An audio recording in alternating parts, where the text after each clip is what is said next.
Ok, d'abord j'aimerais dresser quelques similarités entre le premier combat d'Ip Man contre le nouveau maître venu s'installer à Fuxian et les combattants du sud qui défieront aussi Ip Man pour ouvrir leur école.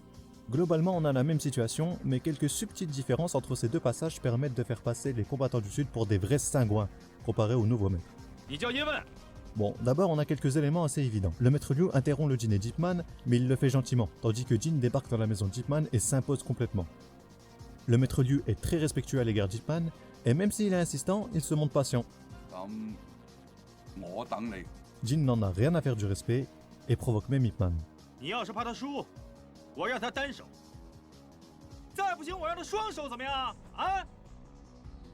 Bon, ça c'était évident, maintenant on va regarder de plus près les petits détails. Les échanges entre Ip Man et Jin sont plus forts, les coups sont appuyés. Tandis que contre Liu, les coups ne sont pas appuyés, ils sont simplement posés.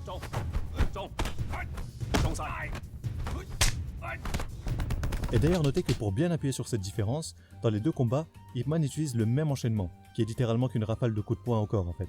Mais c'est donc un enchaînement assez facile à retenir pour le spectateur. Mais la première fois, il l'utilise sans appuyer, alors que la deuxième fois, il le fait en appuyant les coups. Mais est-ce que vous aviez remarqué aussi que contre Liu, à un moment du combat, il se retrouve éjecté contre un vase qui est sur le point de tomber. Mais Liu fait attention pour que le vase ne tombe pas. Alors que contre Jin, Jin casse le mobilier d'Ip Man sans aucun scrupule.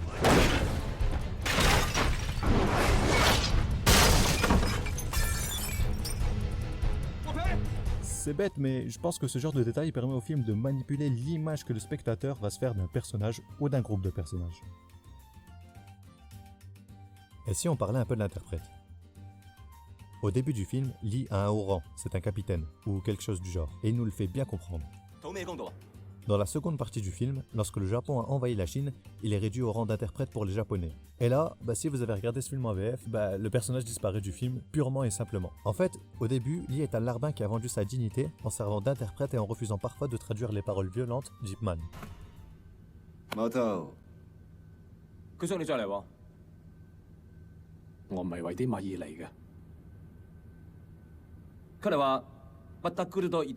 Oi!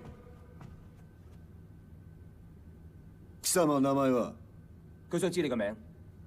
我只不過係一個中國人。彼は啱門です。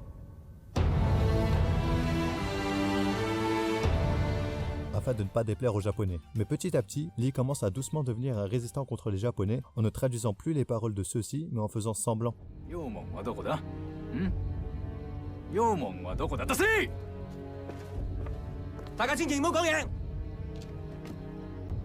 Voilà, maintenant je vous remontre exactement les mêmes scènes, mais en VF. Vous reviendrez? Acceptez cet honneur. Je ne suis pas venu pour le riz. Ne le prenez pas mal, général. Cet homme est orgueilleux. Comment tu t'appelles? Répondez au général. Peu importe, je ne suis qu'un Chinois. Il s'appelle Ip Man, général. Alors, où est passé votre Ip Man? Je vous demande où il est, j'attends! Oui, il faut le retrouver. Vous comprenez le souci? En VF, la personnalité de Lee, son évolution en tant que personnage, sont tout simplement et bonnement effacées du film. Et c'est dommage, parce que si au début on ne l'aime pas vraiment, on finit vraiment par s'attacher à lui.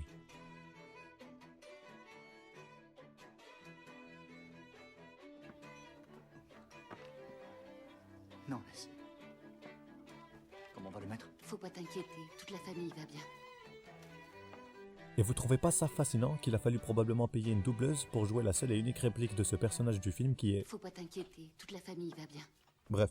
Après, le film a des faux raccords, regardez. Ici, Ip Man arrive face à Liu, sauf que sur le plan d'après, il se retrouve à sa gauche pour finalement, sur encore le plan d'après, être vers sa droite. Bon, Ip Man, je sais que t'es fort, mais quand même, un peu de respect pour le raccord. Mais comment parler d'Ip Man sans parler de la scène? Le combat du film dont tout le monde se souvient. La scène de la leçon. Ip Man ne peut rester sans rien faire face à ce qu'il vient de voir, un des siens se faire tuer injustement. Alors il décide d'affronter 10 karatékas. Mais pourquoi cette scène marche aussi bien? Déjà, il y a le contexte qui est superbement bien instauré. Premièrement, on voit Ip Man en colère, chose que l'on n'avait jamais vue pour l'instant. Il y a un changement dans l'attitude d'Ip Man. Et d'ailleurs, le film nous le montre bien, car depuis la première minute du film, Ip Man cherche jamais la confrontation. C'est toujours les gens qui viennent à lui pour lui chercher les crocs. Mais cette fois-ci, c'est Ip Man qui s'avance, et c'est lui qui demande à en affronter 10. La tension est palpable, et le spectateur comprend alors, avec ce changement d'attitude, il comprend qu'il s'apprête à voir une facette d'Ip Man qu'il n'avait jamais vue jusqu'à maintenant. Il sait qu'il est sur le point de voir quelque chose d'important, alors la tension monte. C'est d'autant plus frappant quand on voit le film une seconde fois. Ip Man se sert toujours des arts martiaux pour défendre. Ici, pour défendre l'honneur de Fushan et la sienne. Ici, pour défendre l'usine de son frère contre des brigands.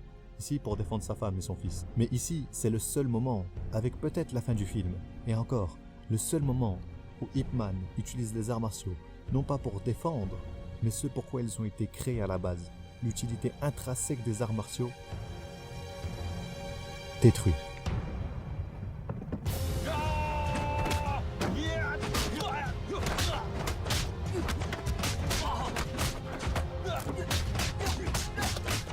Et on le voit dès le début du combat.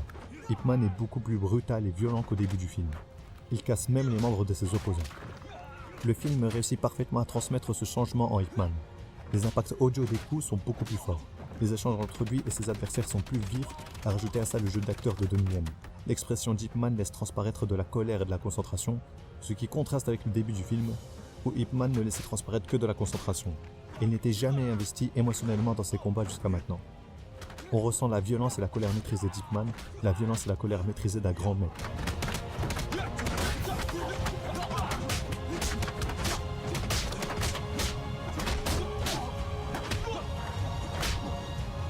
Et devinez quel enchaînement on retrouve pendant le combat. Mais ici, il est utilisé avec une force jamais vue. Ip Man n'a aucune pitié, même contre le dernier adversaire. Depuis le début du film, dans chacun de ses duels, Ip Man est toujours le premier cherchant à interrompre le duel. Cette fois-ci, il combat jusqu'à détruire totalement son adversaire.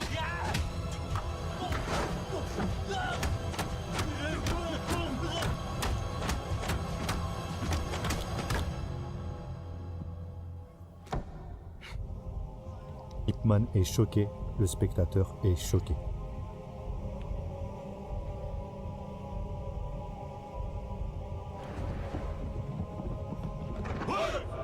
Alors Ip Man, c'est bien?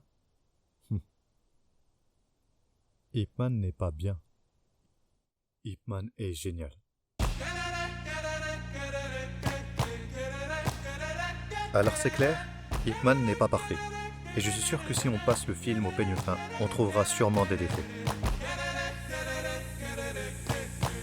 Et pourtant, ce film a cette magie, cette ambiance, qu'il réussit à installer et qui vous fait oublier tout le reste. Et vous vous retrouvez finalement en train de savourer le film sans vous prendre la tête. Alors je remercie ce film qui m'a fait passer un moment génial, ce film qui m'a énormément appris de choses dans le monde du cinéma, ce film qui, un peu comme Matrix, transpire d'un amour pur de la part de ses auteurs envers leur œuvre, envers les arts martiaux, envers le cinéma, un amour que j'ai moi aussi et dont j'espère avec cette vidéo d'avoir pu le partager avec vous, ne serait-ce qu'un peu.